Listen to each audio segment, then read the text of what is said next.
Hello, I'm Dr. Kemp, the Hammond Doc, and welcome to another episode of Let's See What the Doctor Ordered. I have a couple packages on the desk this evening, and we're going to open one right now so that you can see, along with me, just what did the doctor order. Because here is a package from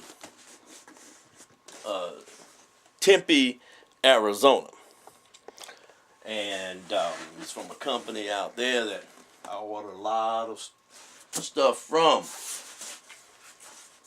for the shop here.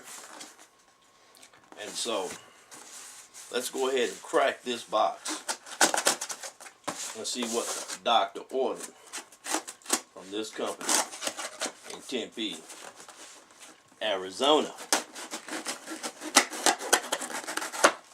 Alright, the doctor spends a lot of money out there. Oh, now the way they have this package, look how they have this package.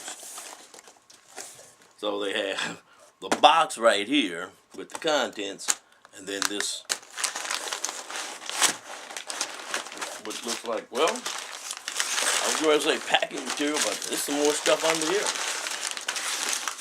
Because look, so there's stuff under there. So let's see what's in here first. Okay.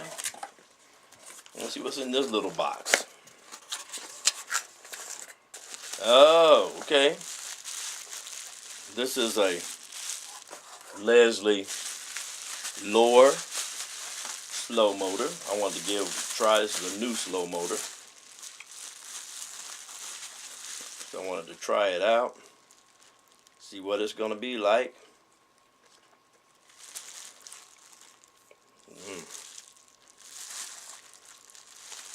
So I'm going to try this out and see how it is.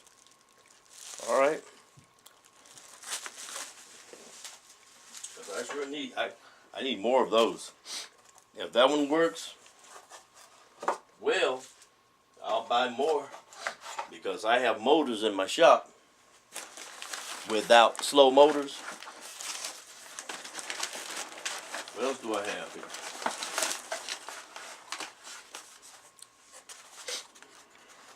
.122 relays. So got 5 .122 relays. I'll crack a box open so you can see what that looks like. These are mechanical relays that work just like the vintage mechanical relays that the vintage Leslie Amplifier came with. And these are wonderful little relays. I've never had a problem with them, and I've put them in several amplifiers, and they work beautifully. So if you have a Leslie 122 or 147 amplifier, and you still have your old 1960s relay in there, it may be time to change that relay out, put you a fresh relay in there.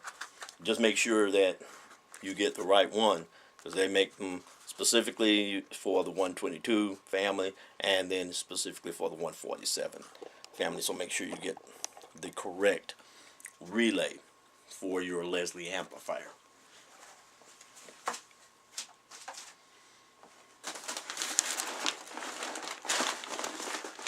Now this is something that's interesting.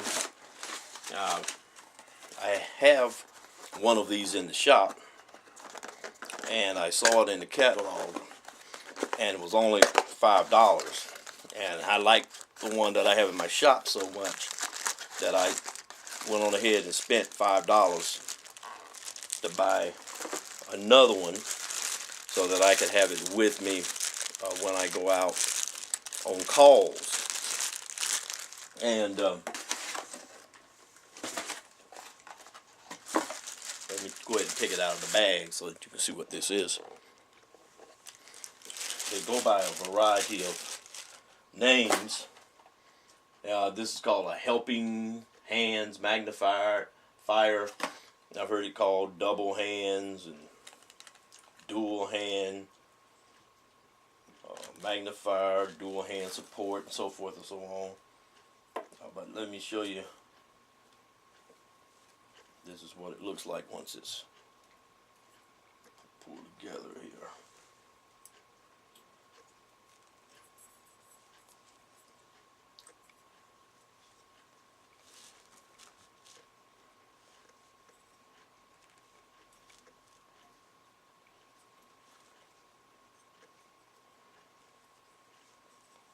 Tighten up this thing just a little bit.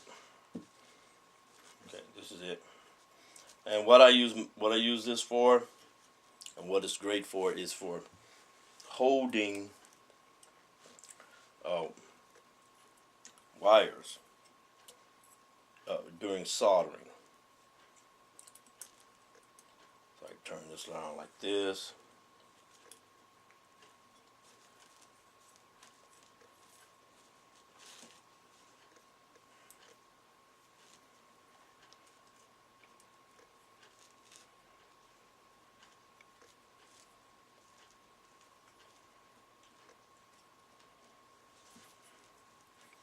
Let's see, how can I move?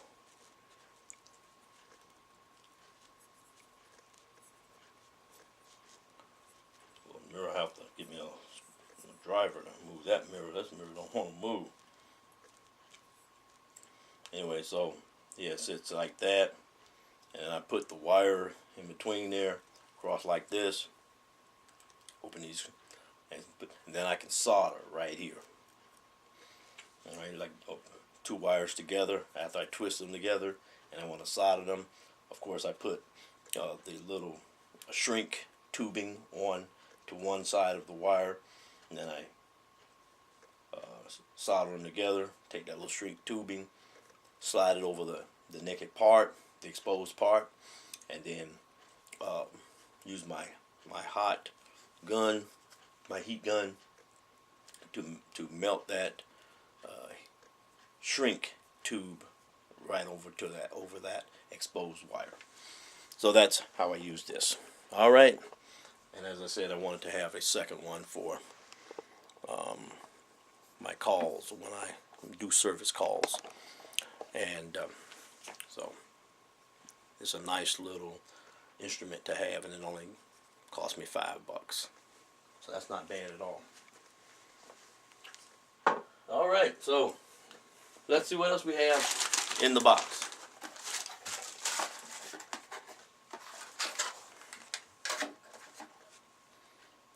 I think I'll hold on to this box because I can fold that thing back up and stick it in the box and be able to put it in my case.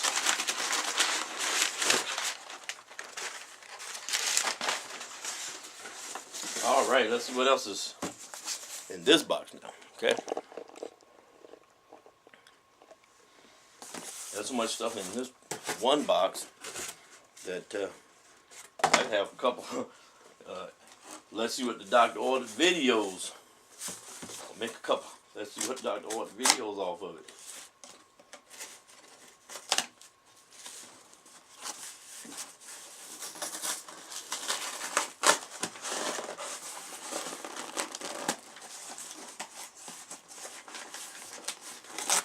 Okay.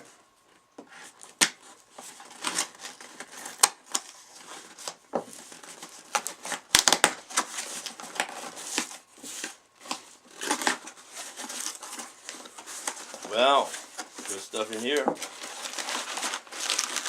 Stuff that I needed.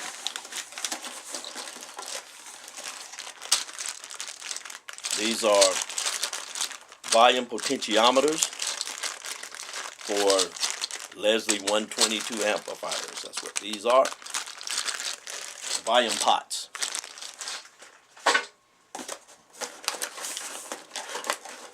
I don't like the fact that this was squished. Look at that. I don't like that.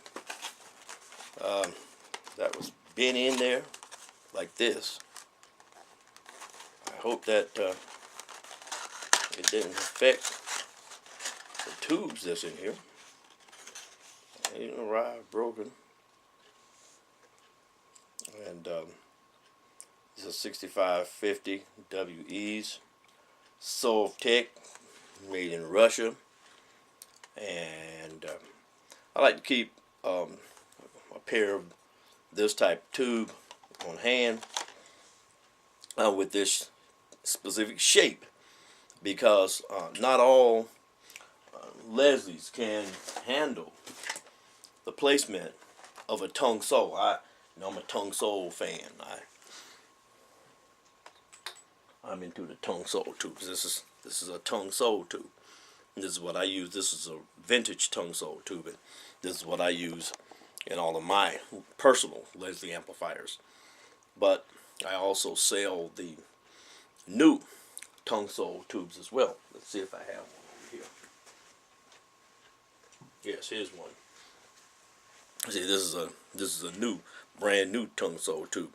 This is the vintage from the 1960s, and this is the new tongue sole 6550. And this is what I generally sell to my customers, my patrons. However, those that have Leslie's, like the 222, the horizontal type Leslie's, as opposed to the vertical Leslie's, you can't put these tubes in those horizontal Leslie's. They just don't fit in there. So you have to use something like this, with this type of shape. And these fit perfectly into the horizontal Leslie's, as well as the vertical Leslie's, the Leslie's that stand up, like this Leslie right here. Okay, so it's good to always be prepared and to have when you're doing service calls, to have what is needed to perform the task. I don't know about these boxes. These things just, look at this thing just falling apart, because this is the one that was crushed, and things just falling apart here. So it looks like what I'll do before I put these in my tube box is reinforce them, and I'll put this back together and reinforce it, and put this tube back in there, and expect that it'll work fine. So, okay, that's enough for this video. So until the next episode of Let's See What the Doctor Ordered, this is Dr. Arthur D. Kemp. No one else but the Hammond Doc saying to you, I wish for you a very restful and peaceful evening. Goodbye.